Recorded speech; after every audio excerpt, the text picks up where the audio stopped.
안녕하세요. 저는 작년 초 파혼 후 싱글의 삶을 살고 있는 34살 여성입니다. 요즘 주변 지인들의 결혼 소식이 많이 들려오는데요.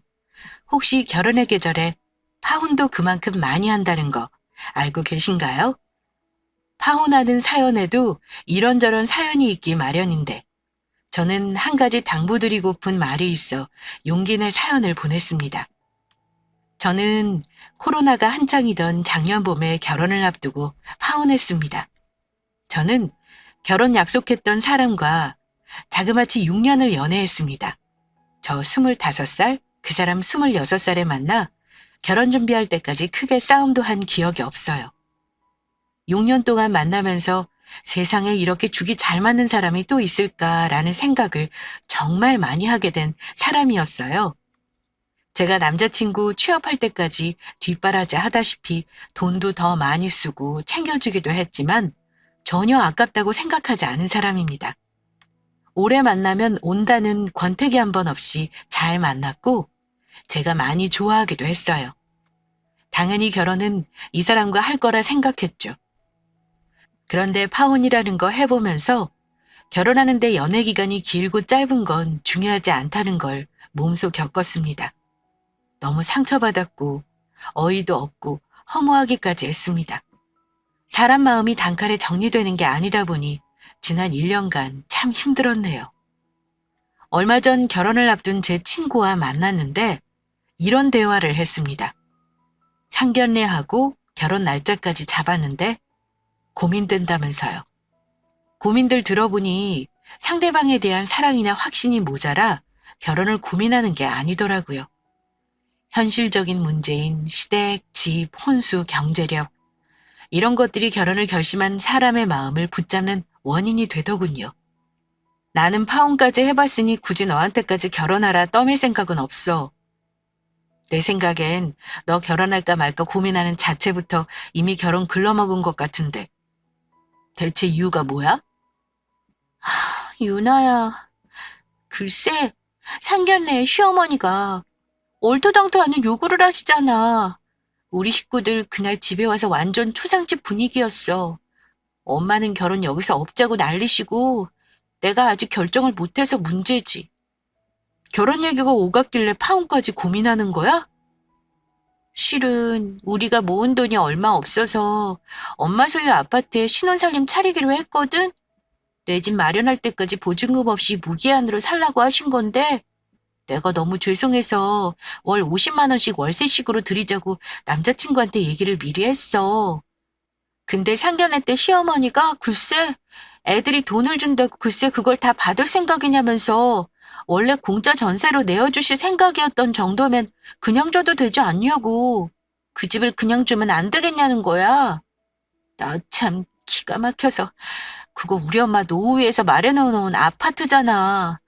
우리 집이 부자도 아니고 집이 몇 채씩 되는 것도 아닌데 집 내놓으란 소리를 그렇게 쉽게 할 수 있는 거니? 어머, 참 그 심어도 양심 없네. 자기네가 집 해올 능력도 안 되는 주제 그냥 고맙습니다 하고 월세 내고 살아도 감지덕지인 거 모르나? 서울 시내 어디 아파트가 월세 50에 살 수 있대? 그래서 넌 어쩔 셈이야? 너무 기가 막혔는데 남자친구가 막 말렸거든? 그래서 우리 엄마가 집을 그냥 주라는 말씀인 거냐 두어 번 물어봤어. 근데 너무 당당하게 맞다면서 예쁘게 키운다 시집가는 선물도 주는 게 좋지 않냐는 거야. 우리 엄마 그렇게는 못하겠다 하고 일어났어. 나중에 상견례를 다시 할지 연락을 주고받자고 하고 헤어졌는데 엄마 아빠는 이 결혼 없자고 난리셔. 네 남자친구는 뭐래? 근데 웃긴 게 뭔 줄 알아? 내 남자친구는 글쎄 자기가 더 불쾌하대. 딸인데 월세 받는 게 더 이상한 거 아니냐고 따지더라. 그래서 내가 그냥 부모 도움받지 말고 우리 대출받자 그랬더니 펄펄 뛰면서 공짜로 살 수 있는데 왜 그러냐면서 나한테 화를 내는 거야. 그 말 듣는데 오만정이 다 떨어진 거 있지? 이게 말로만 듣던 거지근성 뭐 그런 거지. 나 이 결혼 안 하는 게 맞는 거지? 친구야, 이미 정답은 나와 있잖아. 너 불구덩이 속으로 네 발로 들어갈래? 지금 파혼하는 게 훨씬 나아. 나 봐라. 파혼하고 더 잘 살잖아. 저도 사실 제 재산 탐내는 예비 시댁 때문에 파혼한 거라 친구 결혼 말리고 싶더라고요. 제 친구는 결국 결혼하기로 한 사람과 결혼을 접었습니다. 제 친구의 이야기긴 하지만 비슷한 문제로 다투다 결혼하지 못하고 헤어지는 커플이 생각보다 참 많아요. 몇십 분도 안 돼서 끝나는 결혼식장에 들어가는 과정이 참 멀고도 험한 과정을 거쳐야 하는 거더군요. 어쨌든 제 얘기로 다시 돌아와서요. 저의 집안은 간단히 말씀드리자면요. 저희 아빠는 군인 출신이세요. 지금은 퇴직하셨고 엄마와 작은 식당 운영하십니다. 군인 외벌이에 저와 제 동생 뒷바라지 하느라 많이 빠듯하셨을 거라 생각해요. 그래도 엄마 알뜰함 덕분에 돈 걱정 안 하고 사십니다. 노후도 다 마련해 놓으셨고요. 제 소개를 간단히 하자면 저는 대학 졸업하고 나서 회사 다녀본 경험이 없습니다. 운 좋게 처음 시작한 사업이 성공해서 지금 서울에 7억짜리 작은 아파트 하나랑 경기 남부 쪽에 아파트 2채 소유하고 있어요. 부동산 자산만 15억 정도 됩니다. 제 배경을 꼭 말씀드려야 파혼 이유도 설명할 수 있을 것 같아 제 사연 들어주시는 분들께 감히 솔직하게 말씀드려 봅니다. 서울 아파트는 제가 10년 동안 모은 돈으로 대출 없이 마련한 100%제 자산입니다. 나머지 경기도 아파트는 대출이 30% 껴있어요. 차도 8천짜리 외제차 대출 없이 사서 끌고 다닙니다. 대신 사업을 하다 보니 현금이 늘 회전시키는 탓에 당장 굴릴 수 있는 여유 자금은 5천 정도입니다. 부모님 도움 안 받고 거기서 결혼 자금을 다 해결할 생각이었어요. 저는 이 정도면 결혼할 때 숙이고 들어갈 필요 없는 스펙이라 생각했습니다. 남자친구는 그냥 회사원이에요. 대기업은 아니지만 그래도 복지 좋고 퇴직 보장되는 회사입니다. 연봉은 6천 정도 된다고 들었어요. 차는 구형 국산차고 아직 가족과 살고 있습니다. 모은 돈은 제가 듣기론 4천 정도였고요. 경제적인 부분은 결혼 준비하면서 대략적으로 알게 된 거지만 남자친구에게 저의 모든 재산을 오픈하지는 않았습니다. 왜냐하면 남자친구 쪽에서 요즘 반반 결혼을 많이 한다면서 동등하게 결혼하는 걸 얘기했기 때문이에요. 그래서 저도 굳이 여유 있는 쪽에서 많이 해가야겠다고 하지 않았고요. 결혼 준비하면서 비슷하게 맞춰갈 생각이었습니다. 재산이야 어차피 결혼하면 다 알게 될 거고 또 제가 결혼 전 모은 재산을 결혼한 후 남편과 나눌 생각은 전혀 없었기도 했고요. 남자친구는 제 정확한 재산에 대해서는 몰라요. 처음 만나기 시작할 때 서울 아파트 장만하려고 돈 모으느라 데이트 비용 아끼자 했던 건 압니다. 제가 그 아파트 장만할 때 10년간 모은 돈으로 집 산다고 누누이 말했던 터라 아마 그 아파트만 있는 줄 알았을 겁니다. 제가 늘 똑똑한 체하며 그 아파트를 뿌듯해했었거든요. 서울 변두리고 평수가 작긴 해도 어쨌든 샀을 때보다 많이 오른 것도 남자친구가 알고 있고요. 반면 남자친구는 집안이 그렇게 여유롭진 않았어요. 직장 생활한 것도 갓 5년이 넘었을 때이니 집은 당연히 없었고 현금 4천 정도 공상맞게 데이트 비용 아껴가며 겨우 모은 겁니다. 여유 있었던 저와는 달리 남자친구는 늘 돈돈거리는 때가 많았어요. 그러다가 알게 된 게 남자친구가 부모님 대출 갚는 것도 보태고 있고 용돈까지 매월 50만 원씩 보내고 있었던 걸 알게 되었습니다. 부모님 병원비, 건강검진 비용, 명절 용돈, 생신 용돈. 남자친구 아버지가 남자친구 차를 사용하고 있어서 차 세금이랑 보험금, 심지어 각종 과태료 등등 자질구레한 것까지 본인이 다 내고 있었습니다. 그러면서 자기 월급으로 힘들었는지 가끔 저한테 신세 한탄한 적도 있었어요. 여자들은 시집가면 끝인가 봐. 우리 누나들 말이야. 진짜 너무한 거 아니야? 아들만 자식이냐고. 아니 결혼해서 살림 빠듯하다고 부모님 용돈도 잘 안 보내주고 나한테 다 맡겨버리니까 나도 너무 힘들어. 내가 결혼해서 이 월급으로 살려면 정말 까마득하다. 투잡이라도 뛰어야 할 판이야. 누나들이 단돈 10만 원도 안 보낸단 말이야? 그럼 지금 모든 생활비를 자기가 다 부담해? 월급이래봤자 월 300이 고작인데 결혼하고 그걸로 생활이 안 될 것 같은데? 그래도 네가 나보다 많이 버니까 정말 다행이다. 안 그랬으면 우리 결혼할 생각은 못 하는 거지 뭐. 서울에 너 집도 있잖아. 그거 많이 올랐던데 그걸 팔면 여유자금도 몇 억 생기겠다. 그렇지. 그전까지는 아무 생각 없다가 결혼 준비하면서부터는 돈 없다는 뉘앙스의 말을 들으면 마음이 걸리더라고요. 아예 자기 버는 돈은 부모님 생활비로 저당 잡히는 게 당연한 듯 하라는 것 같아 기분이 영 좋지 않았고요. 그런 말 들으니까 예비 시부모가 과연 노후는 준비해 놓았을까 걱정이 되는 거예요. 오빠, 물어볼 게 있는데 기분 나빠하지 말고 대답해줘. 우리 부모님은 노후 준비 완벽하게 되어 있어서 나중에 자식들한테 손 일절 안 벌릴 거라 그러셨어. 혹시 자기 부모님은 노후 준비는 잘 되어 있으신 거야? 보험 같은 건 어떻게 들어놓으신 건지 알고 있어? 하고 직설적으로 물어봤습니다. 그랬더니 나야 모르지. 부모님 노후를 내가 알아야 해? 보험은 내가 내드리고 있어. 실비랑 안보험은 있지. 이러는 겁니다. 그래서 제가 놀라서 아니 왜 몰라? 부모님 재산이나 빚은 몰라도 대충 분위기 보면 알잖아. 부모님이 노후 대책에 대해서 자식들한테 아예 말을 안 하셨다고? 했더니 갑자기 정색하면서 부모님 노후 준비를 내가 어떻게 알아? 그리고 내가 부모님 돈 많은지 적은지 주머니 사정을 속속들이 안다고 달라지는 게 있어? 너는 왜 그렇게 속물 같은 소리를 하냐? 우리 부모님 노후 준비 안 돼서 너한테 기댈까 봐 물어보는 거야? 내가 속물이 아니라 당연히 결혼할 상대방 부모님 노후라던가 생활비라던가 궁금할 수 있는 거 아니야? 결혼하면 내가 같이 부담해야 할 수도 있는 거잖아. 한마디로 지금 상황이면 오빠 앞으로 딸내 식구가 2명이란 얘기고 결혼하면 내가 같이 부양해야 하는 건데 왜 내 질문을 오빠나 부모님 재산이랑 노후에만 초점을 맞춰서 기분 나쁘다고 해? 내가 물어본 의도는 그런 게 아니잖아. 저는 솔직히 남자친구의 반응이 이해가 안 되는 겁니다. 아무리 결혼을 둘이서 하는 거라지만 자식한테 나중에 손 벌리지 않을 만큼의 경제력도 중요하다고 생각하거든요. 결혼하기 전에 상대방 부모님 경제력 궁금한 건 당연한 거 아닌가요? 저는 제가 속물 같은 사람이라고 생각하지 않습니다. 그런데 남자친구는 부모 생활과 노후는 어느 정도 자식이 감당해야 하는 의무라고 생각하고 있다는 걸 그때야 알았습니다.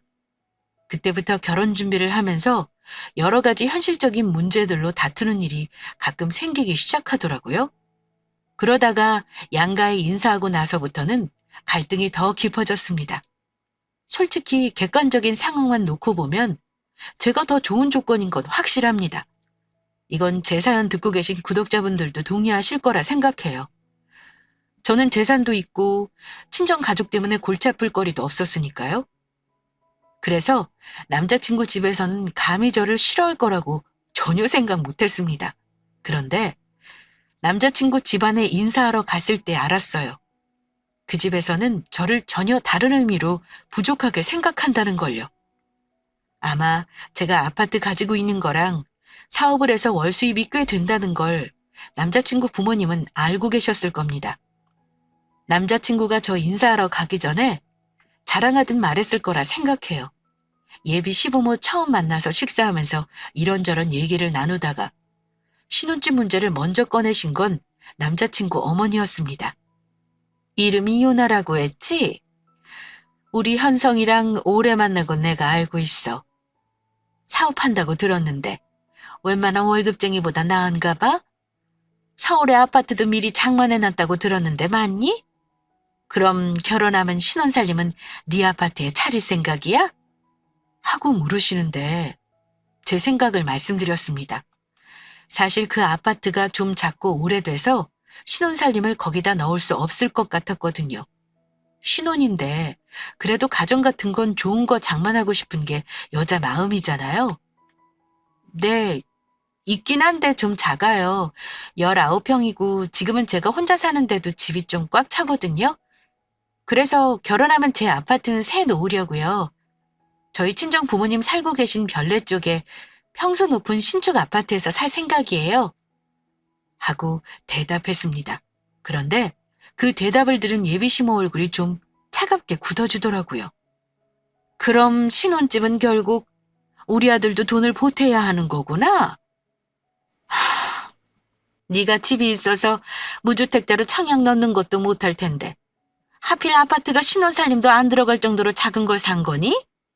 그럼 현금은 한 어느 정도 결혼자금으로 쓸 생각이야? 5천 정도 생각하고 있어요, 어머니. 뭐, 5천? 택도 없이 부족한 금액이구나. 신혼집 넓은 평수로 가려면 그래도 몇 억은 필요할 텐데 현금이 5천뿐이면 그걸로 대체 뭘 할 수 있겠어? 하시며 제 앞에서 계속 한숨을 쉬시는 겁니다. 옆에 있던 남자친구가 자기 엄마 한숨 쉬는 거 보면서 끼어들어 말하더라고요. 엄마, 유나랑 내 돈이랑 같이 합치면 영혼까지 끌어모아서 대출받을 거야. 엄마가 왜 그걸 걱정해요? 걱정 말라니. 현성아, 네 누나들을 봐라. 큰 누나 은행 다니고 둘째 누나 교사면서 알뜰하게 모아 결혼할 때 대출 하나 없이 시작했잖니? 근데 결혼한다는 애가 고작 현금이 5천밖에 없다는 게 걱정이 안 되겠어? 부자지간 대화 듣고 있는데 제가 죄인이 된 것 마냥 주눅이 들고 어쩔 줄을 모르겠는 겁니다. 그런데 듣다 보니까 점점 기분이 이상해지더라고요. 그게 제가 미안해하고 굽히면서 해야 할 결혼인가 싶어서요. 벌이는 뭐 말할 필요도 없이 제가 3배는 더 벌고 혼수며 살림이며 몇 가지 빼고는 다 제가 지금 쓰고 있는 가구나 가전으로 들어놓을 텐데 말입니다. 제 살림 전부 비싼 것들이고 독립할 때 산 거라 산지 2년도 채 안 된 것들이 대부분이었거든요. 근데 예비시모가 저런 식으로 한숨 쉬며 현금 없다고 한탄하신 거 들으니까 기분이 묘했어요. 심지어 뭘 하셨냐면요. 차라리 그 집 팔아서 다른 집을 사고 여유자금을 갖고 있지 그러니? 이러시는데 말문이 막히더라고요. 참고로 제 아파트는 팔려면 팔 수 있긴 합니다. 근데 그 당시 팔면 손해였어요.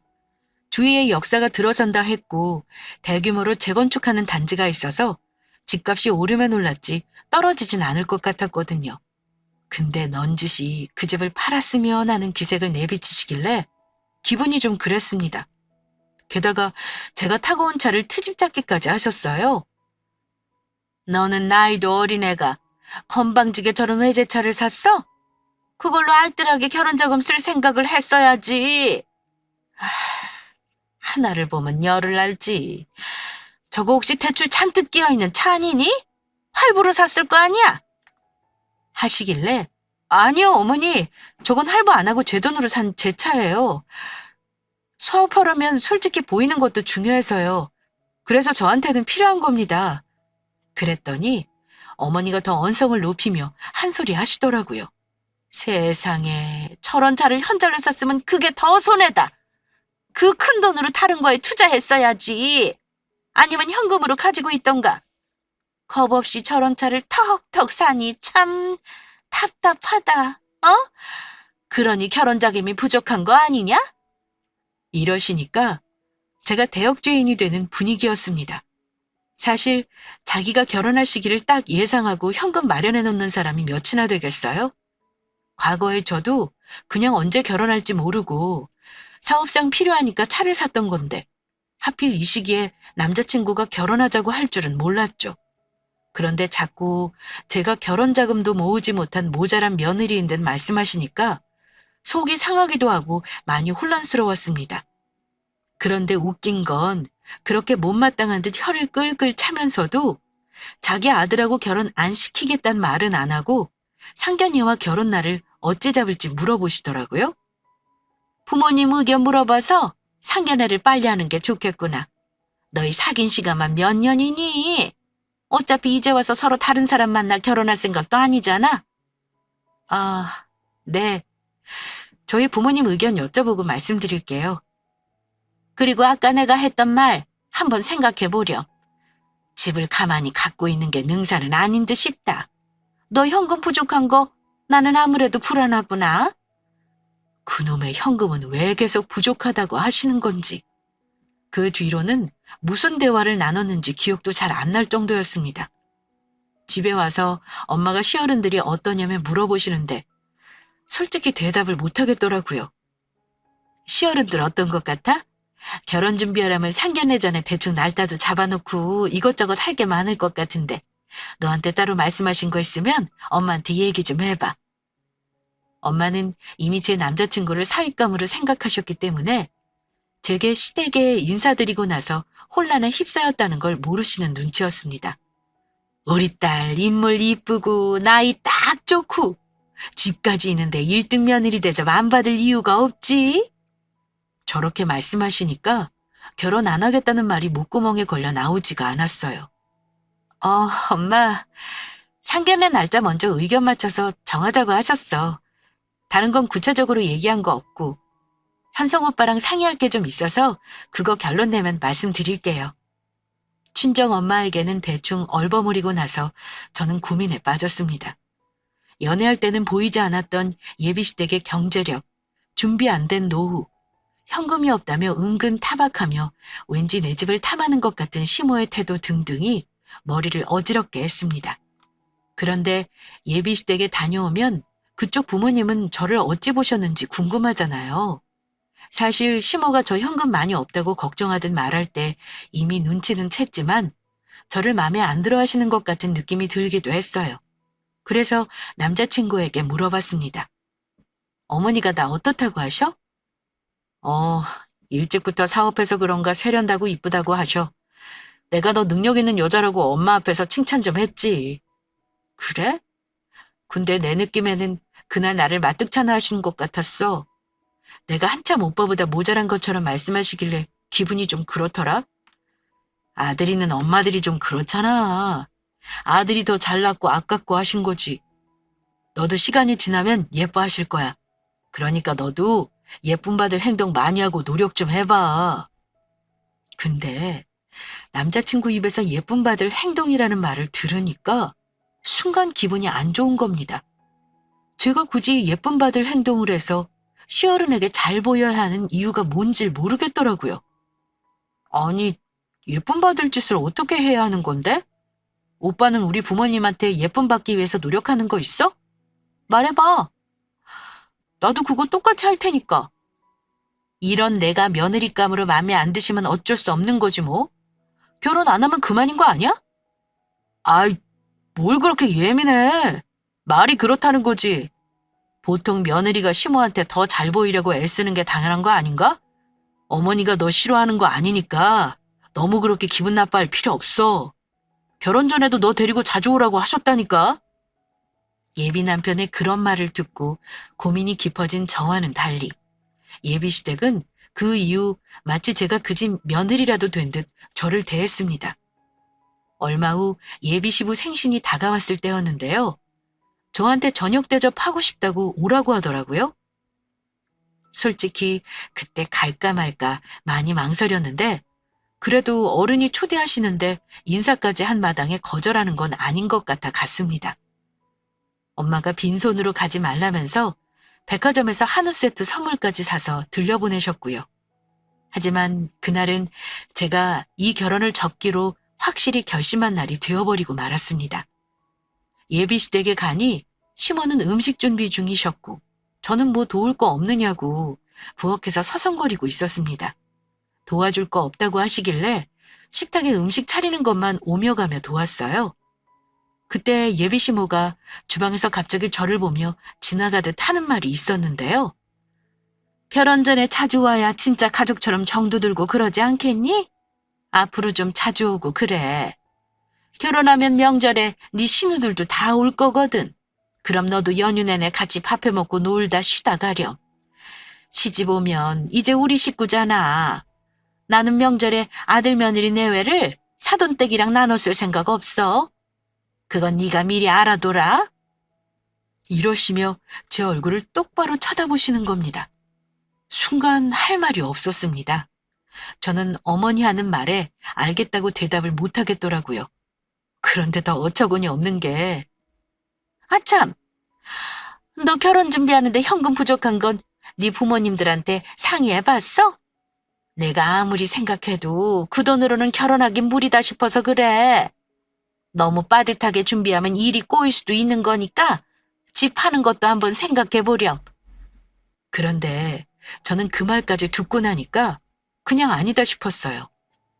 그놈의 현금 부족은 무슨, 결혼은 뭐 저 혼자 하나요? 왜 자기네 집에서 보태준다는 말은 일도 없이 저한테만 그러시는 건지 이거 안 되겠다 싶었죠. 그래서 빨리 이 집사 나가야겠다 기회만 보고 있었습니다. 식사만 하고 얼른 갈 궁리를 하고 있는데 시어머니가 식탁에서 맛있는 반찬은 전부 시아버지랑 남자친구 쪽으로만 자리를 옮기시고 제 앞에는 수은 풀떼기만 놓으시는 겁니다. 보통 손님한테 많이 먹어라, 모자란 거 있으면 얘기해라 하는 게 정상이건만 예비 시모는 자기 아들만 챙기느라 여념이 없더군요. 너 갈비 좋아하잖아. 오랜만에 한 거니까 많이 먹어라. 참, 너 마늘종은 안 먹지? 이러시며 접시를 이리저리 옮기는데 제가 순간 열받아서 그랬습니다. 어머니, 저도 갈비 좋아해요. 오빠 입만 입인가요? 저한테는 하나도 안 물어보시고 서운하네요. 하며 장난스럽게 말했습니다. 이제 이 집구석 사람들 다시는 볼 일 없을 것 같아 가시돋친 말로 그랬더니 어머, 내가 그랬니? 미안하다. 그러시며 막 웃으시더라고요. 역시 시어머니와 엄마는 하늘과 땅 차이더군요. 아무튼 그러고 나서 식사 끝내고 저는 서둘러 일어나 인사하고 가겠다 했습니다. 그런데 어머니가 결혼 문제로 이런저런 상의할 것들이 많은데 왜 벌써 가냐며 싸늘하게 말하시길래 나중에 남자친구 통해 듣겠다 해버리고 나왔습니다. 기분이 상했던 저는 남자친구가 운전하는 차에서 말없이 있었습니다. 남자친구도 한참 동안 말이 없었고요. 서로 뭔가가 마음에 안 들었던 거죠. 그 어색한 분위기에서 남자친구가 먼저 이러는 겁니다. 엄마가 더 있다가 가라고 붙잡았는데 꼭 그렇게 억지로 가겠다고 한 이유가 뭐야? 그냥 어머니 말에 네네 하고 맞장구 좀 쳐드리지 그랬어. 자주 와서 점수 좀 따놓고 하면 좋잖아. 그러길래 솔직히 대답했습니다. 기분 나빠서 내가 아직 오빠 집 며느리도 아닌데 명절에 친정 가지 말라는 말 듣는 것도 어이없고 내 입장에선 이해 안 가. 오빠네 엄마 정말 이상한 거 알아? 지금 조선시대도 아니고 결혼하면 명절에 번갈아 가면 시댁 가고 친정 가는 게 당연한 거지. 무슨 아들 내외를 사돈댁이랑 나눠 쓸 생각이 없다는 말씀을 하셔? 친정 가지 말라는 말이잖아. 야, 그냥 엄마가 하는 소리야. 나중에 상황 봐가면서 하면 되지. 그걸로 미리 이렇게 화를 낼 건 없잖아. 상황은 무슨 상황? 우리 집은 딸만 둘인데 그럼 우리 부모님은 딸들 시집 보내면 명절 때마다 두 번만 덩그러니 있어야 하는 거야? 내가 화를 내자 그 사람은 나도 결혼하면 네 부모님한테 최선을 다할 거야. 근데 나는 우리 집 장손이잖아. 우리 부모님은 옛날 분들이시고 너도 그런 건 입장 바꿔 생각해 볼 수 있는 거 아니야? 그보다 엄마가 우리 결혼 비용 부족한 거 걱정하시는데 그거나 상의하자. 이러며 저를 나무랐습니다. 장손이고 뭐고 그게 당연한 겁니까? 그 말 듣고 더 화가 나서 저도 더 이상 참지 않았습니다. 오빠가 집안 장손이고 남자라서 그렇게 해야 하는 게 당연한 거면 나 결혼까지 생각하지도 않았어. 그리고 뭐? 결혼 비용이 부족해? 아니, 이 나이에 이 정도 가지고 있는 거 다른 사람은 다 대단하다 하는데 내가 왜 부족한 사람이 되어야 해? 우리 엄마가 그런 소리 한 건 내가 사과할게. 엄마는 우리가 모은 돈이 없어서 일 틀어질까 봐 그걸 걱정하시는 거야. 지금 너는 닥치지도 않은 일에 너무 예민하게 구는 것 같다. 이런 건 나중에 얘기해도 되는 문제야. 우리가 지금 그런 사소한 거 가지고 싸울 때가 아니잖아. 그보다 내가 더 중요하게 할 말이 있어. 가뜩이나 기분상해 있는데 남자친구는 그 상황에서 다른 할 말이 있다며 차까지 한쪽으로 세우더라고요. 내가 한참 고민해 본 건데 내 말 오해하지 말고 들어. 나도 다 생각이 있어서 그런 거니까. 아까도 말했지만 우리 현금이 너무 부족하잖아. 그래서 말인데 너 그 아파트 말이야. 우리 엄마 드리는 게 어떨까? 그 말을 듣는데 기가 막혔지만 무슨 개소리를 더 하는지 들어보자는 싶어서 어쩌고 싶은 생각이냐고 되물었습니다. 그거 평수 작아서 어차피 우리는 전세 얻어야 하는 거잖아. 그럴 바엔 우리가 엄마 집으로 들어가고 그 집을 우리 부모님한테 살게 해드리는 건 어떨까 해서 말이야. 엄마는 그 집 팔아서 여유자금도 가지고 있는 게 어떠냐고 하시는데 지금 파는 건 너무 아깝잖아. 그럼 그냥 바꿔 살기만 하자는 거야? 그것도 생각해봤는데 그냥 네 집은 우리 엄마한테 등기 이전해드리면 좋겠어. 제 아파트가 자기네 거랍니까? 왜 남의 재산을 지들이 팔고 말고 상의하며 바꾸네 만회하는지 이해가 안 가더라고요. 오빠 부모님 집 시세 얼만데? 3억짜리 집에 대출도 있다며. 그럼 우리가 그 집 들어가서 빚 갚으면 살라는 거잖아. 그게 대체 무슨 도둑놈 심보야? 우리 부모님이 그거 허락하실 것 같아? 난 절대 싫으니까 못 들은 걸로 할게. 뭐? 너 이게 앞날을 위한 큰 투자라고 생각 안 해? 우리 부모님이 뭐 천년만년 사시냐고. 어차피 돌아가시면 다시 우리 거 되는 거잖아. 너 그 아파트 들이면 우리 엄마한테 점수 따고 결혼 생활 내내 이쁨 받고 사는 거라니까. 그리고 전세 얻느라 대출 안 받아도 되잖아. 아파트 들이고 나서 오빠랑 나랑 막말로 이혼하게 되면?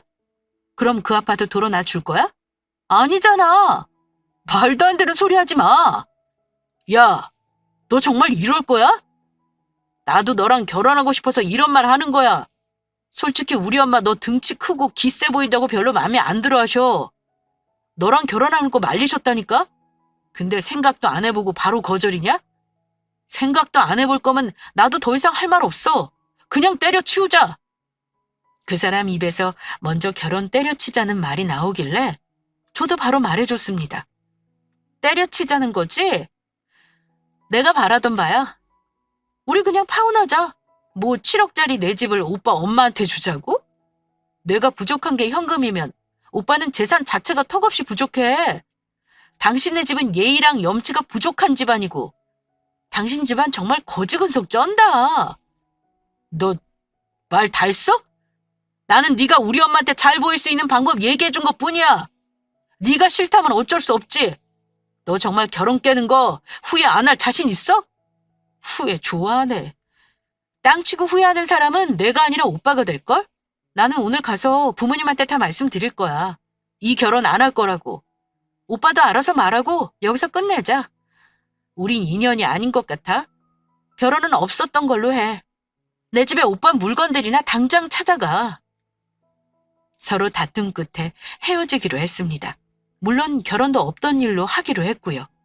씩씩거리며 집에 와서 저는 집에 있는 남자친구 물건들을 싹 정리해서 싸놓았습니다. 마음 같아선 내다버리고 싶었지만요. 그 후 그놈으로부터는 며칠간 연락이 없었고 저는 격양된 마음을 가라앉히고 생각을 차분히 해봤습니다. 그러자 헤어짐에 대한 생각은 더 명확해지고 제가 당했던 상황들이 객관적으로 보이더라고요. 이미 답은 정해져 있었습니다. 이대로 끝나는 것도 나쁘지 않았죠. 그냥 서로 손해볼 거 없이 마음만 정리하면 그만인 거니까요. 그런데 남자친구 놈이 찾아왔더라고요. 어차피 한 번은 겪어야 할 일인 것 같아서 만났습니다. 저는 남자친구 물건을 돌려주면서 헤어지자 얘기했고요. 그랬더니 그놈이 정윤아, 너는 그동안 사귄 게 다 아무것도 아닌가 봐. 아주 정리가 쉽다. 이렇게 헤어지면 누가 더 손해인 것 같아? 남자는 손해볼 거 없어. 나야 지금이라도 너보다 어리고 괜찮은 여자 만날 수 있거든? 근데 그 말 들으니까 너무 화가 나는 겁니다. 그냥 깔끔하게 헤어지면 될 것을 누가 누구 보고 손해니 뭐니 하는지 참 졸렬하다 느꼈습니다. 그런 놈한테는 나도 똑같이 대해줄 필요가 있었죠. 오빠 생각은 그렇구나. 나를 그렇게 하찮게 여기는 줄은 몰랐네. 잠깐만. 내가 마지막으로 오빠한테 보여줄 게 있는데 지금 문자로 보내줄게. 그거 보고 객관적으로 내가 오빠보다 더 좋은 사람 만날 수 있는지 아닌지 한번 판단해봐. 저는 그놈 핸드폰으로 메시지를 전송했습니다. 잠시 후 문자를 확인한 그놈 눈이 커지더니 당황한 얼굴로 이러더군요. 김준아, 너 이거 뭐야? 이거 계약서잖아. 이거 다 네 이름으로 되어 있는 거라고? 너 그 아파트만 갖고 있는 거 아니었어? 제가 그 사람에게 보낸 건 개인정보를 가리고 찍은 제 소유 아파트 매매 계약서였습니다. 그놈이 알고 있는 서울 아파트 외에 경기 남부에 가지고 있는 아파트 2채, 그리고 그 사람에게 말하지 않았던 정기 예탁금으로 묶어놓은 제 현금 자산 1억도 인증해줬습니다. 파혼하고 후회할 사람이 누구인지 잘 생각해봐. 나겠어? 오빠겠어? 오빠는 내 아파트가 그렇게 탐났어? 그 집 어머니 주자고 하면 내가 허락할 거라고 생각한 자체가 코미디다 정말. 나중에 오빠 혹시 결혼할 여자 생기면 절대 그러지 마라. 아무리 오래 사귀었다지만 내 재산은 오빠 거가 아니잖아. 무슨 권리로 줘라 마라 해? 야, 너야말로 그동안 나 속인 거네. 이렇게 돈 많으면서 없는 척하고 너야말로 나한테 그 오랜 세월 사기친 거 아니야? 내가 돈 없다 궁상 떨 때 너 속으로 겁나 비웃었겠다. 너는 나를 처음부터 안 믿었던 거네. 그러니까 네 재산 투명하게 오픈도 안 하고 나한테 거짓말한 거잖아. 난 거짓말한 적 없어. 그냥 말을 안 했을 뿐이야. 그 아파트는 내가 오빠랑 사귈 때 산 거니까 오빠도 알았던 거고. 그러는 오빠는 나한테 재산이며 가지고 있는 빚이며 다 솔직하게 말한 거 있어? 결혼할 때 돼서야 말한 거잖아. 빚 있는 거. 말 안 한 건 사기친 거 아니냐? 개거품 물며 저보고 사기쳤다는 그 사람 얼굴 보니까 그나마 남아있던 정도 뚝 떨어졌습니다. 짐이고 뭐고 다 불태워버릴 것을 고작 저런 꼴 보겠다고 저 인간 짐을 뭐하러 고이고이 싸뒀던 걸까요? 저도 참 미련했죠? 저랑 파혼하지 않았다면 그게 다 자기 거가 될 거라 생각해서 그런 걸까요? 그 사람은 길길이 날뛰었습니다. 어쨌든 파혼 먼저 하자고 한 건 오빠야. 오늘 와서 나한테 한 말 잘 생각해봐. 오빠 자존심 되게 센 사람이잖아? 이제 와서 내 재산 보고 잘못했다 용서해달라 뭐 이딴 말 할 사람 아니라고 생각해? 오빠 엄마한테 떡하니 집 안 채줄 그런 여자 어딘가 있겠지. 어리고 착하기까지 한 애 찾으려면 힘들긴 하겠다. 어디 한번 잘 찾아봐. 오고 가는 말이 점점 과격해지자 안 되겠다 싶어 부모님께 연락해 와달라 부탁했습니다. 부모님이 도착해 그 사람을 내보내고 나서야 싸움은 끝났네요. 그 인간은 어지간히 억울했나 봐요. 눈물까지 보이며 가는데 제 눈에는 그 눈물이 슬픔의 눈물이 아니라 막 분하고 억울한 눈물로 보였어요. 그래도 그 사람이 본성이 아주 못돼 먹은 사람은 아니라 나중에 사과는 하더군요. 그러면서 다시 생각해 볼 수 없겠냐고 한번 툭 던지는데 당연히 저는 단칼에 거절했고요. 저도 싸우면서 말 심하게 한 부분은 미안하다고 했습니다. 이렇게 그럭저럭 6년간의 연애는 평화롭게 끝이 났네요. 뭐가 그리 좋아서 저런 놈 6년이나 만났냐 하실 수 있는데 분명 장점도 많은 사람입니다. 그건 주변 사람들도 다 인정하는 부분이고 사회적인 평판도 좋은 사람입니다. 저랑 깨져도 아마 다른 여자 금방 만날 수 있을 거예요. 다만 장점은 장점일 뿐이니까요.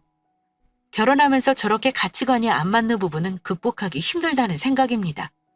내가 피땀 흘려 마련한 재산을 마치 과자 하나 주듯 자기 엄마한테 주자고 하는 남자가 여러분은 이해가 가시나요?